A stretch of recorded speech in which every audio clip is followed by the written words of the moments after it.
selanjutnya nih, oke saudara, sekarang sebentar lagi kita akan menyaksikan bersama-sama GP Catalunya di Spanyol. Nah, katanya Marc Marquez, ya kata gue ya. Nah, katanya kan Marquez itu adalah salah satu pengendara yang saat ini tidak bisa dikalahkan. Iya, duh, sampai gue tuh kayak lelah banget sama Marquez ini. Apa-apa Marquez menang, apa-apa Marquez menang. Kemarin istirahat dulu deh biar muncul bintang baru. Bener, kemarin sirkuit yang susah aja Marquez menang lagi. Karena keseruan pertandingan itu kalau ada rival ya. Kalau menang mulu kayak males banget. Bener, walaupun jedanya nggak nyampe 2 detik, tapi itu luar biasa. Nah, untuk menjawab pertanyaan kita, apakah di GP Catalunya Marc Marquez akan menang lagi, ataukah akan muncul juara-juara baru?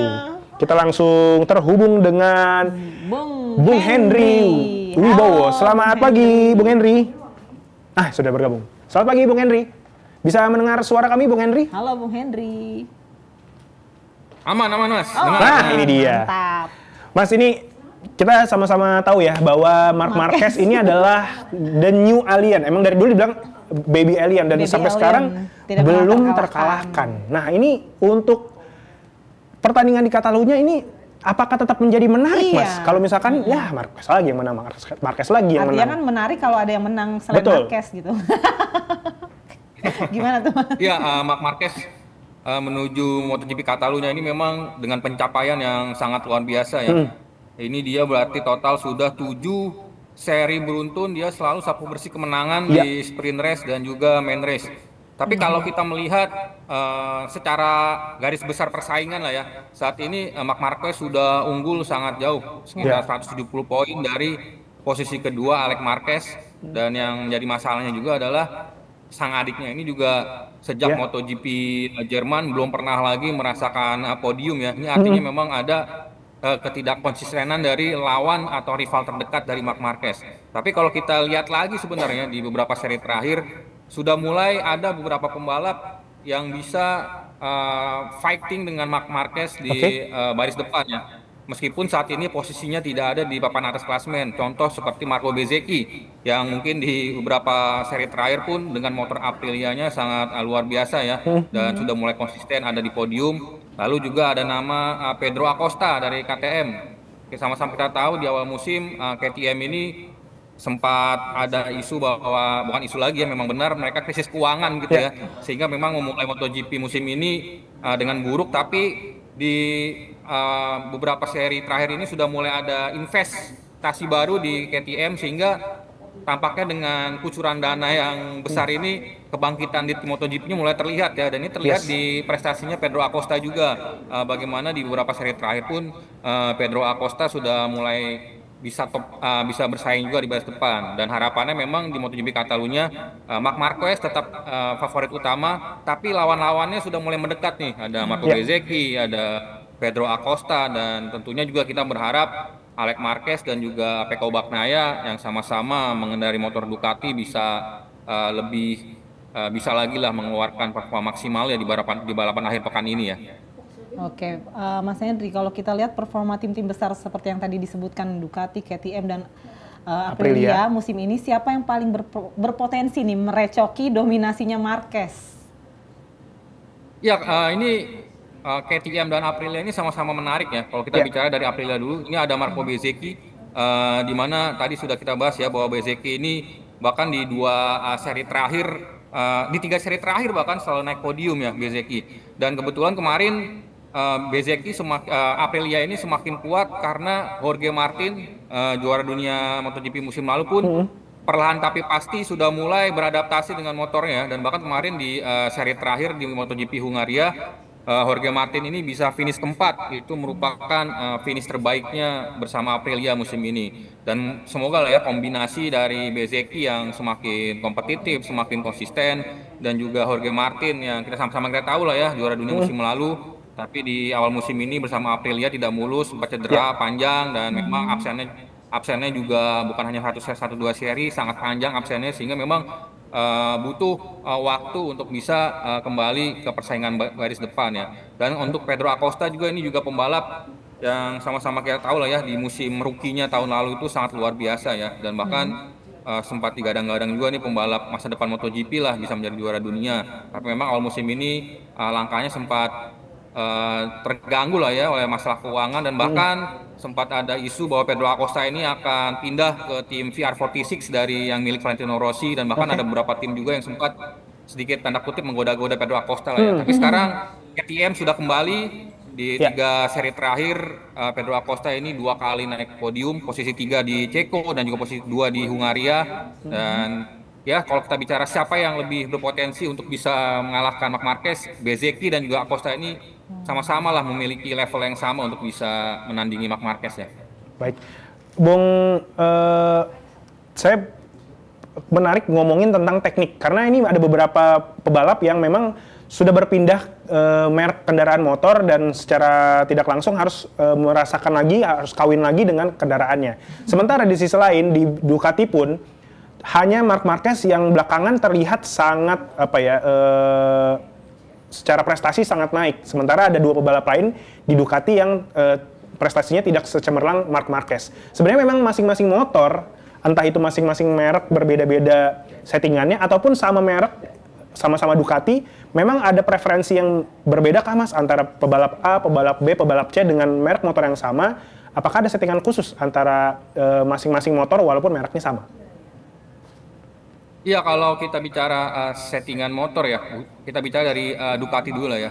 Ini memang GP25 motor yang musim ini dikendarai oleh Marc Marquez ini memang performanya sangat luar biasa ya. Tapi kalau kita lihat lagi, satu-satunya pembalap Ducati dengan motor GP25 dengan performa terbaik itu Marc Marquez. Yeah. Pecco Bagnaia dan juga Fabio Di Gia nih yang sebenarnya juga pakai GP25. Yeah. Tapi sejauh ini belum bisa tampil baik. Dan kalau kita lihat referensi, memang GP25 ini gaya atau mungkin karakteristik motornya lebih ke Marc Marquez ya. Dan karena memang dan saat itu sempat ada analisis juga dari Jorge Lorenzo, dia bilang kenapa Pecco Bagnaia tidak sejauh ini tidak kencang menggunakan GP25, karena di tahun lalu Pecco Bagnaia itu pakai motor GP24. Dan itu motor yang secara karakteristik nih Pecco Bagnaia banget lah. Preferensinya Bagnaia. Nah, kenapa Marc Marquez bisa kencang dengan GP25? Karena Marc Marquez tidak mencoba motor GP24. Karena di tahun lalu di Gresini itu dia pakai motor GP23. Ini jadi step up dari GP23 ke 25 ini, Marc Marquez bisa dibilang menemukan motor dengan karakteristik ini identik sama begitu. Dan sementara Marc Marquez, Pecco Bagnaia maksud saya, karena tahun lalu pakai GP24 dan itu motornya dia banget. Nah, dia sekarang ini pakai GP25 yang karakteristiknya bisa dibilang sangat berbeda begitu. Jadi memang inilah yang sejauh ini bukan analisis, ini sepertinya memang benar ya jadi penyebab alasan Pecco Bagnaia seorang juara dunia MotoGP 2 kali, tapi saat ditandemin sama Marc Marquez ini seperti bukan siapa-siapa gitu. Karena memang dia punya masalah dengan motornya. Motornya ini dia selalu mengeluhkan bahwa dia seperti tidak mendapatkan feeling yang bagus dengan bagian depan motornya ya. Dengan bagian depan motornya, dan itulah yang justru sebaliknya jadi kelebihan seorang Marc Marquez ya. Dan Pecco Bagnaia ini juga tipe pembalap yang sensitif. Jadi kalau memang tipe pembalap sensitif ini kalau sudah tidak menemukan motor yang tidak dengan hatinya gitu ya, ini seperti kesulitan lah ya. Dan ini memang jadi pekerjaan rumah yang sangat besar lah ya, karena Pecco Bagnaia saya pribadi ngelihat kalau bisa dibilang ini kasihan banget lah ya. Benar, setuju. Karena di tahun sebelumnya memang performanya cemerlang ya, Mas Henry. Betul, dan bahkan tahun lalu sama-sama kita tahu ya, meskipun dia gagal bersaing jadi juara dunia melawan Jorge Martin, tapi dia bisa fighting dengan Martin sampai ke seri terakhir ya. Tapi tahun ini ya Pecco Bagnaia harus lebih bekerja keras, dan mungkin di beberapa seri terakhir juga sempat ada isu, wah ini kayaknya hubungan Pecco dengan tim juga sudah mulai tidak baik ya, karena Pecco berulang kali ngomong dia meminta Ducati harus solusinya lah seperti itu kan. Tapi memang sejauh ini solusi itu belum ditemukan, dan Pecco Bagnaia masih harus lebih berjuang ekstra keras ya. Dan saat ini bahkan posisi 3 klasmen yang dia tempati sedang diancam oleh Marco Bezzecchi ya di posisi keempat. Karena memang Bezzecchi dengan Aprilia ini saat ini sedang ya mungkin di belakang Marc Marquez, pembalap tercepat kedua saat ini adalah Marco Bezzecchi sih. Oke, Bung Henry, ini kan kalau kita lihat sirkuit Barcelona Catalunya ini dikenal punya kombinasi tikungan yang cepat dan teknikal. Nah, kira-kira gaya balap seperti apa yang biasanya cocok dipakai di sini, di sirkuit ini? Ya, Catalunya ini juga mungkin salah satu track di kalender MotoGP yang sama-sama menggelar F1 dan juga MotoGP ya. Dan biasanya memang tipe track yang bisa gelar F1 dan MotoGP itu punya karakteristik tidak lambat ya, yang artinya juga banyak sektor cepat. Dan kalau di Catalunya ini yang paling ikonik itu ada di tikungan 3 ya, di mana para pembalap nanti harus menikung ke area kanan, dan itu tikungannya lumayan cukup panjang ya, dan itu bisa dilalui dengan kecepatan cukup tinggi. Dan kalau kita bicara perbandingannya dengan sirkuit sebelumnya di Hungaria ya, Balaton Park itu sirkuit stop and go, dan itu lebarnya tidak terlalu panjang ya. Nah, Catalunya ini punya panjang 12 meter. Ini artinya memang akan banyak sekali aksi overtake yang bisa kita lihat nanti di balapan nanti ya. Karena memang lebarnya cukup panjang dan punya 8 tikungan, dan 8 tikungan ke kanan dan 6 tikungan ke kiri. Nah, kalau kita bicara gaya balap, lagi-lagi ini sebenarnya sirkuit yang seharusnya dimakan empuk motor-motor yang memiliki power besar dan akselerasi bagus saat di tikungan ya. Ini motor Ducati dan Aprilia seharusnya bisa berbicara banyak di sini. Dominasi ya. Dan kalau kita bicara di tahun lalu pun Pecco Bagnaia bisa sapu bersih kemenangan. Tapi di musim ini nih statistik seperti sudah tidak bisa menggambarkan persaingan ya, karena semuanya bisa dihancurkan Marc Marquez. Betul. Ini memang anomali ya Marc Marquez ya. Kan kemarin tuh sempat ada statement dari Marquez pengen mengunci gelar juara entah di Mandalika atau sebelumnya di Misano. Apakah kemungkinan ini bisa terjadi, gelar juara dunia itu dikunci oleh Marc Marquez di Catalunya, Mas Henry? Dikunci lagi ya. Oh, kalau dikunci gelar juara dunia di Catalunya ini masih jauh ya, masih terbilang mustahil ya. Kalau ini kan ada 3 seri berturut-turut yang digelar secara beruntun nih. Ada Catalunya, ada Misano, dan juga nanti terakhir nanti ditutup juga ada rangkaian balapannya 3 pekan berturut-turut. Dan di Catalunya ini sebenarnya secara matematis paling masuk akal itu Marc Marquez punya kemungkinan mengunci gelar juara dunia di Misano di putaran setelah Catalunya ya. Dan secara matematisnya itu Marc Marquez hanya harus memiliki 10 poin lebih banyak di Catalunya ketimbang Alex Marquez. Jika itu terjadi, maka di MotoGP Misano ini kemungkinan Marc Marquez bisa mengunci juara dunia. Dan itu kalau bisa juara dunia di Misano akan ramai sekali, karena kita tahu Misano ini adalah sirkuitnya Valentino Rossi, rivalnya Marc Marquez. Dan kalau Marc Marquez bisa juara dunia di situ, dan akan sangat luar biasa, apalagi Marc Marquez akan menyamai total juara dunianya Valentino Rossi ya kalau juara dunia musim ini. Dan itu akan menjadi tamparan sempurna juga lah Marc Marquez terhadap Valentino Rossi ya, karena kita tahu meskipun Rossi udah pensiun, tapi kan rivalitas 2 pembalap ini sangat luar biasa ya. Tapi Marc Marquez beberapa hari lalu juga sempat diwawancara nih, dia bilang gimana nih soal kemungkinan mengunci gelar juara dunia di Misano. Dia bilang, wah gue belum mau mikirin itu dulu deh, yang penting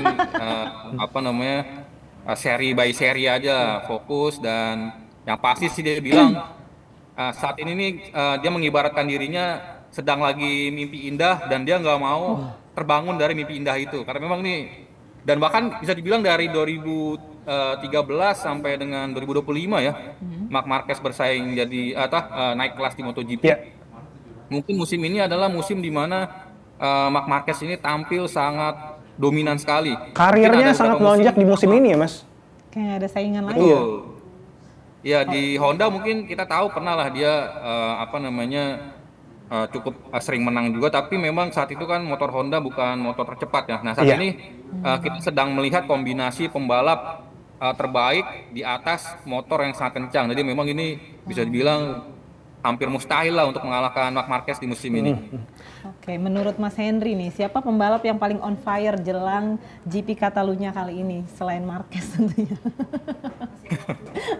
Ya, tadi kalau on fire ada Marco Bezzecchi dan juga Pedro Acosta ya. Ini 2 pembalap juga ya diharapkan bisa sedikit merusak lah ya pesta dari Marc Marquez, karena memang Marc Marquez sendiri sebenarnya di Catalunya udah lama nggak menang nih. Terakhir menang itu 2019 dan itu sudah cukup lama sekali. Dan memang dari 2019 sampai 2025 Marc Marquez juga sempat mengalami cedera dan juga performanya turun bersama Honda. Tapi saat ini tadi kita kembali lagi Marc Marquez sedang ada di motor terbaik dan performanya juga on fire. Tapi diharapkan memang ada gangguan lah dari pembalap lain, Pedro Acosta dan Marco Bezzecchi, karena dua pembalap ini sebenarnya nothing tulus ya, karena tidak bersaing dari juara dunia, berbeda dengan Marc Marquez, karena memang di setiap serinya dia saat ini sedang mengejar untuk secepat mungkin ya untuk bisa menjadi juara dunia. Jadi nanti kalau udah di seri Asia termasuk di Mandalika dia tinggal jalan-jalan lah, udah tinggal having fun lah balapannya kan. Tapi ada yang bilang Mas, untuk di Catalunya itu memang adalah momen comeback-nya Maverick Viñales, dan juga Jack Miller bilang Montmeló adalah track favoritnya. Apakah ini juga akhirnya membuat pertandingan di GP yang akan kita hadapi ini menjadi pertandingan yang akan membuat lebih sulit mencari siapa yang nanti akan naik podium selain Marc Marquez tentunya? Iya, memang Catalunya ini juga track yang sebenarnya kalau kita bicara beberapa musim terakhir pemenangnya selalu berbeda-beda juga ya. Di tahun lalu sama-sama kita tahu ada Pecco Bagnaia, di 2023 ada Alex Espargaro, di 2022 ada Quartararo yang menang, 2021 ada Miguel Oliveira. Ya, ini artinya 4 pembalap berbeda yang bisa meraih kemenangan ya di MotoGP Catalunya. Ini menandakan bahwa memang berarti Catalunya ini juga selalu balapan yang bisa dibilang tanda kutip sulit lah diprediksi. Dan tadi sudah kita bicarakan juga bahwa ada beberapa pembalap juga yang bisa secara di atas kertas bisa lah ya menantang Marc Marquez, dan Marc Marquez pun sebenarnya datang ke balapan ini dengan statistik dia belum pernah menang di sini sejak 2019. Dan harapannya kita sebagai penikmat MotoGP bisa menyaksikan balapan yang menarik, dan mungkin bagi fans Marc Marquez berharap Marc Marquez menang lagi, tapi kalau fans dari pembalap lain kayak sudah bosen lah ya ngelihat Marc Marquez. Benar, Marc Marquez lagi, Marc Marquez lagi. 7 balapan beruntun. Betul. Sampai ada yang bilang MotoGP M-nya itu Marc Marquez, Mas. Mas, tapi ini menarik bahwa sebelumnya kita bisa lihat bahwa dominasi motor-motor Jepang itu selalu ada di peringkat atas. Yamaha tentu saja dengan Valentino Rossi, Marc Marquez yang dulunya di Honda. Sekarang dominasinya sudah diubah, ada di Ducati, ada di KTM, juga ada Aprilia. Ini apakah dominasi ini akan berubah seiring dengan dinamika peraturan dari MotoGP, atau memang sebenarnya memang Jepang seperti sedang mundur untuk membuat racikan motor baru, Mas? Ya, ini memang sebuah fenomena yang sangat menarik ya. Kalau kita bicara ke belakang lagi lah, dari era 500 cc ke pergantian ke MotoGP, Honda dan Yamaha itu sangat dominan ya. Dan bahkan secara bergantian melahirkan pembalap-pembalap juara dunia baru. Dari Valentino Rossi, dari Nicky Hayden, ada Jorge Lorenzo, sampai Marc Marquez saat ini. Dan memang yang menjadi awal kemunduran dari Honda dan Yamaha ini adalah bagaimana riset dan development dari motornya ini tidak secepat tim-tim Eropa ya, khususnya Ducati. Dan terlalu banyak step by stepnya ya. Kalau ada pengembangan motor harus disetujui dengan direktur 1, direktur 2, direktur 3, direktur 4. Nah, itu kalau Honda itu ciri khas sebenarnya, ciri khas bukan hanya Jepang.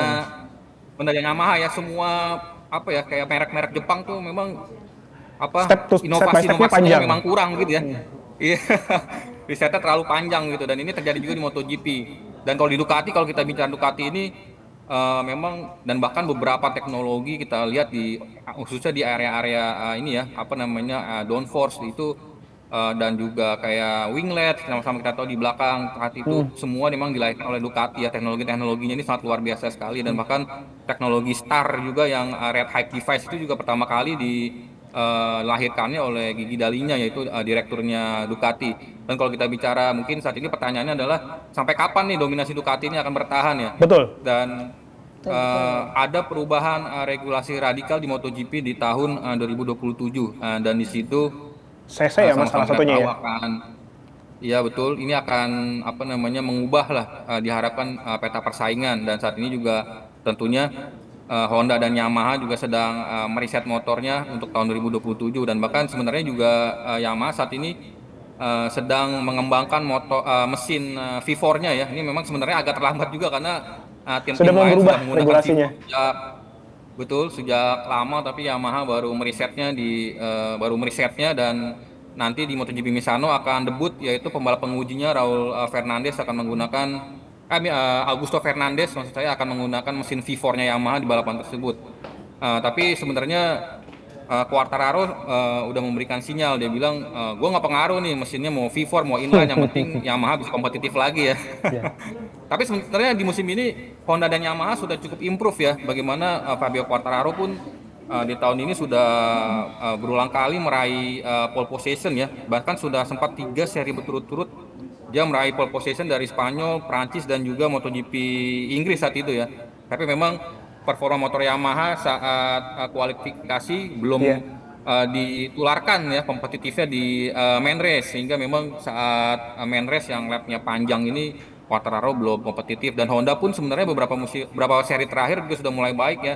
Bagaimana Luca Marini bahkan kemarin di Balaton Park dia bisa finish kelima. Joan Mir juga sudah perlahan tapi pasti juara dunia MotoGP 2020 ini sudah mulai sudah mulai bisa membawa motor Honda secara reguler lolos ke Q2 di kualifikasi, dan juga di balapannya sudah mulai bersaing lah di top 10. Dan diharapkan tentunya dinamika yang terjadi akan sedikit lah ya mengubah bagaimana ada tim-tim yang lebih banyak bisa bersaing dengan Ducati. Dan tahun 2026 tahun depan itu adalah era terakhir dari regulasi MotoGP saat ini sebelum peralihan di 2027. Itu juga karena sangat menarik tuh, karena tim-tim akan terbagi nih fokusnya antara mengembangkan motor 2026 atau fokus di 2027. Dan mungkin tim-tim seperti Honda dan Yamaha yang saat ini motor tidak kompetitif lebih baik sih lebih fokus di pengembangan motor di 2027 ya, karena itu akan menjadi sangat kunci. Dan bahkan memang beberapa, kalau kita melihat sejarahnya, perubahan regulasi radikal kerap kali mengubah peta persaingan ya. Bahkan di F1 sama-sama kita tahu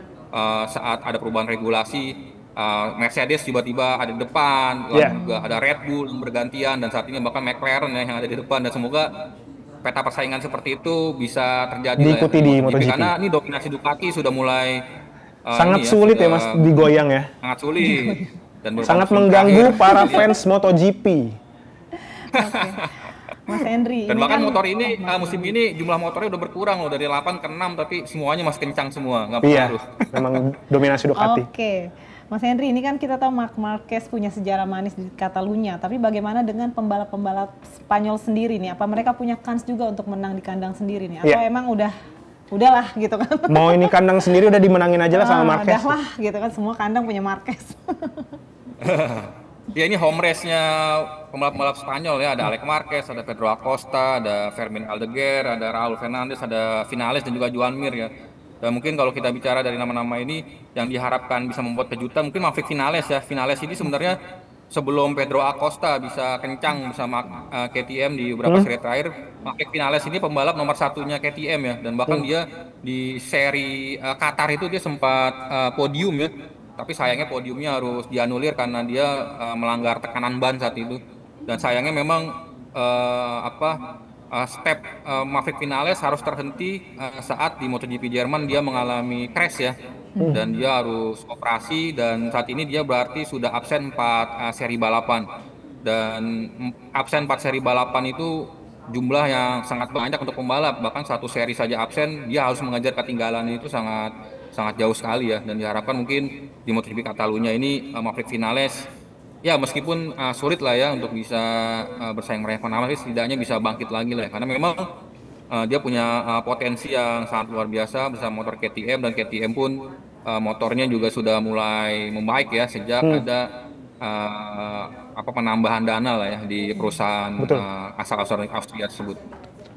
Mas Henry, kemarin waktu di race Balaton Park, ada beberapa saat waktu setelah kualifikasi, pebalap mulai dan juga tim teknik juga mulai mengubah settingan bannya dari yang settingan soft compound dan lain-lain sebagainya.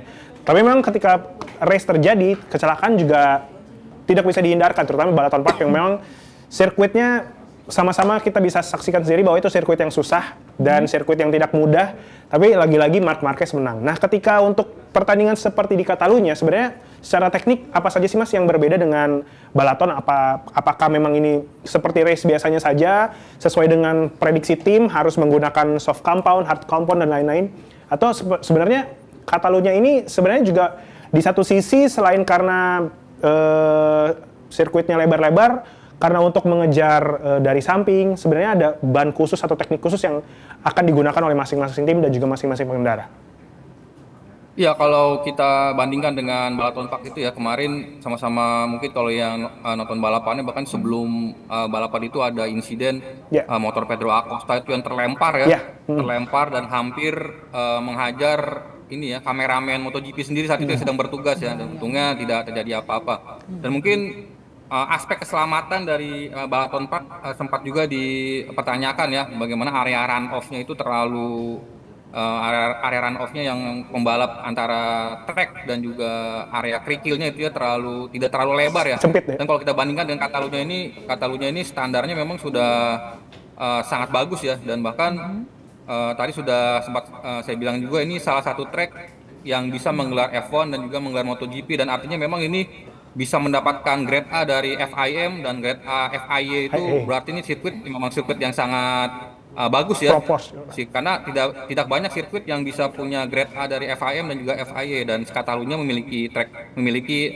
lisensi tersebut. Dan kalau kita bicara di F1 pun tim-tim itu sering sekali ya, atau Catalunya memang sering sekali masuk kalender tesnya dari balapan. Dan memang ini Catalunya standar keselamatannya sudah mungkin bisa dibilang salah satu yang terbaik lah ya di MotoGP 2000 di kalender MotoGP. Dan kalau kita bicara soal strategi ban, sebenarnya ini akan tergantung semua kepada di hari Jumat ya, saat latihan bebas. Dan karena memang di latihan bebas ini biasanya tim-tim dan pembalap akan mengkolek data ya terkait apa sih ban yang terbaik, kompon ban terbaik saat kualifikasi maupun saat main race. Karena memang ini kalau kualifikasi biasanya komponnya akan sedikit yang dipilih yang lebih tipis, yang artinya lebih lunak ya, karena memang di kualifikasi kan pembalap hanya mengejar kecepatan di lap tunggal ya, atau di single lap, dan single lap yang bisa membuat perubahan sehingga lap time-nya sangat bagus. Itu berbeda dengan sprint race dan main race yang jumlah lapnya